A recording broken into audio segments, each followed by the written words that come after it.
কেমন আছো তোমরা সবাই? আশা করছি তোমরা সবাই খুব ভালো আছো, আমিও খুব ভালো আছি। তো আমি গতকালকে এসেছি বাবার বাড়িতে, যেহেতু ছট পুজো, তো ছট পুজো উপলক্ষে এসেছি বাবার বাড়িতে।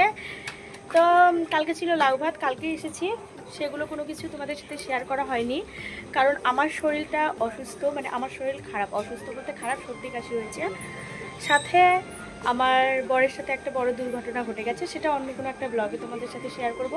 তো সেই কারণে মন মেজাজ ভালো ছিল না জন্য কোনো রকম ব্লগ শেয়ার করতে পারিনি। আর আজকে হচ্ছে বাড়িতে খরনা পুজো, তো ভাবলাম যে খরনা পুজোর ব্লগটা তোমাদের সাথে শেয়ার করি। তো কালকে কি হয়েছিল না হয়েছিল অন্য একটা ব্লগে তোমাদের সাথে শেয়ার করব। তো চলো ব্লগটা এখন এখান থেকেই দেখতে থাকো। কি দেখে বুঝতে পারছো তো এটা কিসের প্রসাদ খাচ্ছি? হ্যাঁ, ছট পুজোর খরনা পুজোর প্রসাদ খাচ্ছি। এটার মধ্যে আলাদা রকমই একটা অনুভূতি রয়েছে। এমনি সময় আমরা পায়েস পুরি খেলেও এই ছট পুজোর প্রসাদের যেন দ্বিগুণ স্বাদ, এর স্বাদ হয়তো কোনো কিছুর সাথেই তুলনা হবে না, অনেক বেশি ভালো লাগে। তো যাই হোক, হ্যালো এভরিওয়ান, কেমন আছো তোমরা সবাই? আশা করছি তোমরা সবাই খুব ভালো আছো, আমিও খুব ভালো আছি। তো আমি মিষ্টি সরকার চলে আসলাম নতুন একটা ব্লগ ভিডিও নিয়ে। তো আমাদের বাড়িতে তোমরা জানো প্রত্যেক বছরই ছট পুজো হয়। কম বেশি যারা আমার ব্লগ দেখো সবাই জানো মোটামুটি ভালোভাবেই আমাদের বাড়ির পুজো করা হয় প্রত্যেক বছর। তো এই বছরও তার ব্যতিক্রম কোনো কিছুই নয়। এই বছর তার থেকে বেশি আশা ছিল আমাদের যে এই বছর আরও বেশি ভালো করে পুজো হবে আমাদের বাড়িতে, বেশি আনন্দ ফুর্তি হবে। কিন্তু কি বলো তো, কথায় আছে না, বেশি আশা করলে যা হয় আর কি, কোনো না কোনো দিক দিয়ে মানে আমি আর কি দেখেছি, আমি কোনো কিছু বেশি আশা করলে সেটা কেন জানি না আমার ক্ষেত্রে হয় না, কোনো না কোনো দিক দিয়ে সেটা নষ্ট হয়ে যায়। প্রত্যেক বছর তোমরা যারা আমার ব্লগ দেখো তারা দেখবে আমাদের বাড়ির ছট পুজোতে কত সুন্দরভাবে প্যান্ডেল করা হয়, কত সুন্দর ডেকোরেশন করা হয়। এই বছরও তার ব্যতিক্রম কোনো কিছুই নয়। অনেক টাকা ইনভেস্ট করা হয়েছে আমাদের পুজো নিয়ে, কিন্তু কোনো কিছু হয়নি। পুজোতে কি হয়েছে বলো তো, আমরা প্যান্ডেলওয়ালাকে আগের থেকেই বুকিং করে রেখেছিলাম, আমাদের এই ডেটে প্যান্ডেল করে দিতে হবে। প্যান্ডেলওয়ালা কিন্তু প্রত্যেক বছর পুজোতে আমাদের সুন্দরভাবে প্যান্ডেল করে দেয়। তার উপর বিশ্বাস ছিল যে হ্যাঁ, পুজোর আগের দিন আমাদের প্যান্ডেল করে দিবে, সুন্দর প্যান্ডেল হবে। তো কি হয়েছে বলো তো, প্যান্ডেলওয়ালাকে এতবার করে ফোন করা হয়েছে, এতবার করে ফোন করা হয়েছে, তাকে অ্যাডভান্স টাকা দেওয়া হয়েছে, তবুও কেন জানি না তার কোনো দায়িত্বই ছিল না আমাদের পুজোর প্যান্ডেল নিয়ে। মানে 100 বারের উপর ফোন করা হয়েছে, তার বাড়িতে 1000 বার যাওয়া হয়েছে, আমার ভাই গিয়েছে, আমার দাদু গিয়েছে, আমার বাবা গিয়েছে, এতবার ডাকতে গিয়েছে। যদি তারা টাইম মতো প্যান্ডেল করতে নাই পারবে সেটা আগে বলে দিতেই পারতো, বা অ্যাডভান্স নেওয়ার কোনো প্রয়োজনই ছিল না। যদি অ্যাডভান্সটা না নিত বা করতে পারবে না বললে আমরা কিন্তু ঠিক অন্য জায়গায় ব্যবস্থা করে নিতে পারতাম। এমন নয় যে আমাদের ছাড়া ওদের চলবে না বা ওদের ছাড়া আমাদের চলবে না।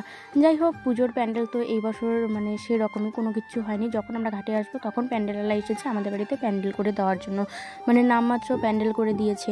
তারপর ওখানেই বক্স টক্স আর কি ঠিক করা হয়েছিল, বক্স টক্স কোনো কিছুই টাইম মতো পাঠায়নি, তো সেটা নিয়ে একটা অশান্তি হয়েছিল। তারপর হচ্ছে আমার হাজব্যান্ডকে নিয়ে একটা অশান্তি হয়েছিল, মানে ওর আমাদের পুজোর আগের দিন মানে লাউ ভাতের দিন রাত্রেবেলা হঠাৎ করে একটা অ্যাক্সিডেন্ট হয়ে যায়। তো সেই কারণে আর কি মন মেজাজ খুবই খারাপ ছিল। মানে সবটা মিলেমিশে এবারের পুজো খুব একটা ভালো হয়নি, মানে পুজোর দিক দিয়ে কোনো ত্রুটি হয়নি, পুজো ভালো হয়েছে। কিন্তু প্রত্যেক বছর পুজো উপলক্ষে আমরা যে আনন্দ ফুর্তিটা করি সেটা এই বছর একদমই ভালো হয়নি। পুজো খুব ভালো হয়েছে। তাছাড়া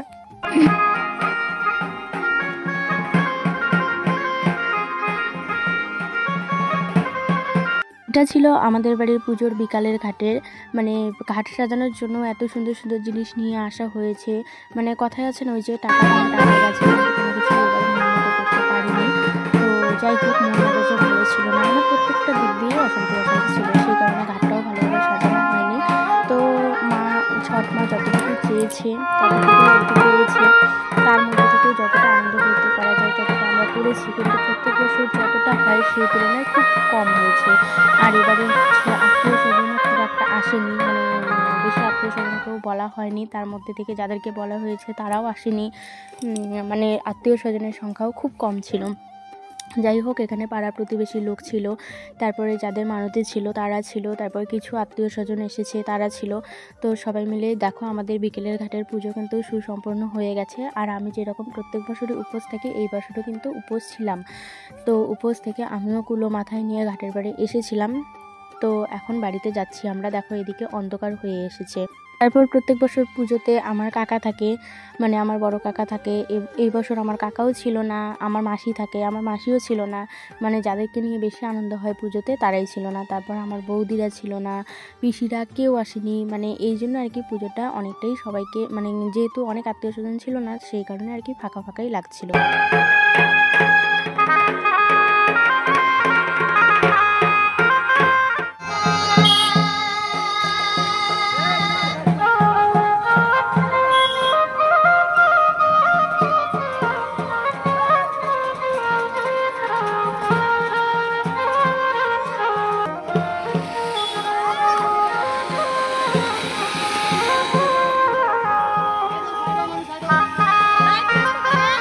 পুজোর 2 দিন আগের থেকে আমার বরের তো শরীর একদমই ভালো ছিল না। পুজোর দিন হঠাৎ করে দেখি আমার বর ভালোভাবে হাঁটতেও পারছে, শরীরটাও ওর ভালো হয়ে গেছে। দেখো এক সাইডে ওর কি অবস্থা হয়েছে, মানে পায়ের মধ্যেও চোট পেয়েছে, ঘাড়ের মধ্যে চোট পেয়েছে, মুখের তো ওই অবস্থা, ফটো ভিডিওতে আসতেই চাইছিল না। ওকে জোর করে ক্যামেরাটা ধরিয়ে দিয়েছি যে একটা ভিডিও করো। তো যাই হোক, আমরা ঘাটের পাড় থেকে আস্তে আস্তে দেখো সন্ধ্যা হয়ে গেছে। আর এখন এসে দেখি মানে শুধু রাস্তাটুকু প্যান্ডেল করে দিয়েছে, বাড়ির ভিতরে প্যান্ডেল করে দেয়নি। মানে যতটুকু লাইট না লাগালেই নয় ততটুকু লাইট লাগিয়ে দিয়েছে, মানে দায় সারা একটা কাজ হয় না, দায় সারা কাজ। তারপর এগুলো দেখার পর তো আমার ভাই তারপর বাবা সবাই মিলে আর কি রাগারাগি করেছে যে এই রকম পুজোর প্যান্ডেল আমাদের কোনো বছর হয় না, এই বছর হয়েছে পুজোর প্যান্ডেল। তারপর বাধ্য হয়ে ভাই গিয়ে অন্য জায়গা থেকে বক্স নিয়ে আসলো, মানে পুজো বাড়ি মনেই হচ্ছিল না। তারপর বক্স টক্স নিয়ে এসেছে, ছট পুজোর গাল লাগিয়ে দিয়েছে। তারপর দেখো রাস্তাটুকুই শুধু প্যান্ডেল করে দিয়েছে। যদি রাস্তাটুকু প্যান্ডেল না করতো, শুধু বাড়ির ভিতরে সেটাতে কি বলো, বাড়ির ভিতরে শুধু একটা প্লাস্টিক টাঙিয়ে দিয়েছে, কি একটা অবস্থা। তো যাই হোক সব কিছু ভুলে ঠুলে গিয়ে তারপর আমরা সবাই মিলে একটু নাচানাচি করলাম রাত্রিবেলা। অনেকটাই রাত্রি হয়ে গিয়েছিল তখন, প্রায় 11টা-12টা বাজতে চলেছে তখন। আর আমরা তো পুজোর দিন সারা রাত্রি ঘুমাই না, সারা রাত্রি প্রসাদ ভাজি ঠেকুয়া বানাই। তো এই বছর শরীরটা ভালো ছিল না, যেহেতু আমারও ভালো ছিল না, আমার বরেরও ভালো ছিল না, সেই কারণে আর আমরা ঠেকুয়া টেকুয়া এই বছর আর ভাজতে পারি। আমরা গিয়ে ঘুমিয়েছিলাম, মানে সব বোন টোনরা সবাই মিলে গিয়ে ঘুমিয়ে পড়েছি। তারপর বাড়ির যারা ছিল তারাই আর কি প্রসাদ ভেজেছে। তারপর এখন আমরা যখন ভোরের ঘাটে যাব তখন সবাই মিলে সব কিছু রেডি করছিলাম। আর এইদিকে দেখো বাজনা আলাদার সাথে দাদারা সারা রাত ঠেকুয়া বানিয়েছে, মানে এটা আমার জ্যাঠাতো দাদা, ওরা সবাই এখানেই ঘুমিয়েছে, মানে ওরা মাত্র শুলো। আমরা হচ্ছে এখন ঘাটে যাব, ওরা ঠেকুয়া টেকুয়া বানিয়ে মাত্র শুইলো। আর ঘরে তো মানে তেমন কারোই ঘুম হয়নি। আমরা গিয়েছিলাম আমার জেঠুর বাড়িতে আমরা ঘুমিয়েছিলাম, আমার ভাই, আমি, আমার বর, আমার বোন সবাই মিলে ওখানে গিয়ে ঘুমাইছি। তো এই যে দেখো বাড়িতে সবাই আর কি ঘাটের পাড়ে যাওয়ার জন্য রেডি হচ্ছিল। এগুলো যে কে ভিডিও করে দিচ্ছিল আমার ঠিক জানাই নেই, মানে একটু করে ভিডিও, মানে এবার আমি ভিডিওর দায়িত্বও কোনো কিছুই নিইনি, ভিডিওও করিনি, মন মেজাজ ভালো ছিল না তাই জন্য আমি ভিডিও করিনি। যাই হোক এখানে সব কিছু রেডি করা হচ্ছে, এখন কিন্তু আমরা বেরিয়ে পড়বো সকালের ঘাটের জন্য।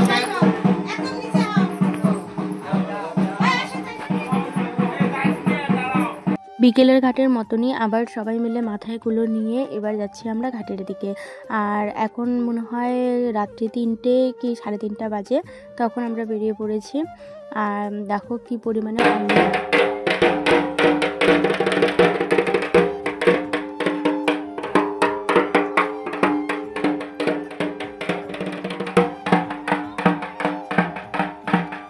তাই বলো আর তাই বলো, সকালের ঘাটের সৌন্দর্যই কিন্তু আলাদা। দেখো ভিডিওগুলো আমি যদিও করিনি, যদি আমি ভিডিওগুলো নিতে পারতাম তাহলে হয়তো আরও অনেক সুন্দরভাবে সব কিছু তোমাদের সাথে শেয়ার করতে পারতাম।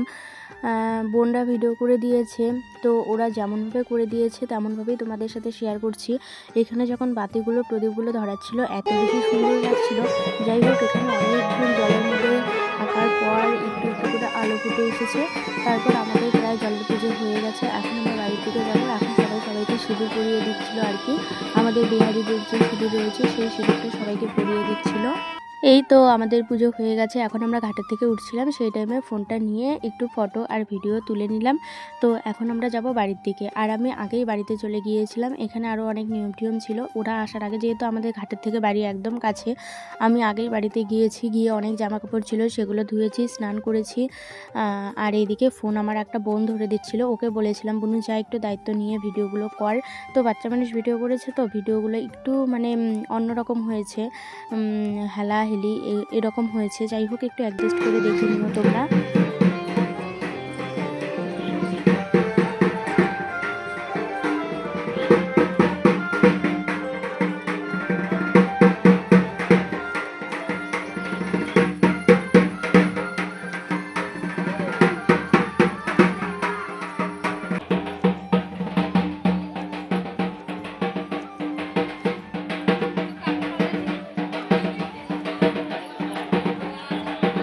যাদের যাদের এখানে মানসিক ছিল সবাই এসে এখন প্রণাম করে নিচ্ছিল এবং অনেকেই মানসিক করার রয়েছে তারাও এখানে মানসিক করছিল। করে আমরা সবাই মিলে প্রণাম করে নিলাম। ওই যে আমি নাইটি পরে দাঁড়িয়ে আছি, তারপর আমিও প্রণাম করে নিলাম।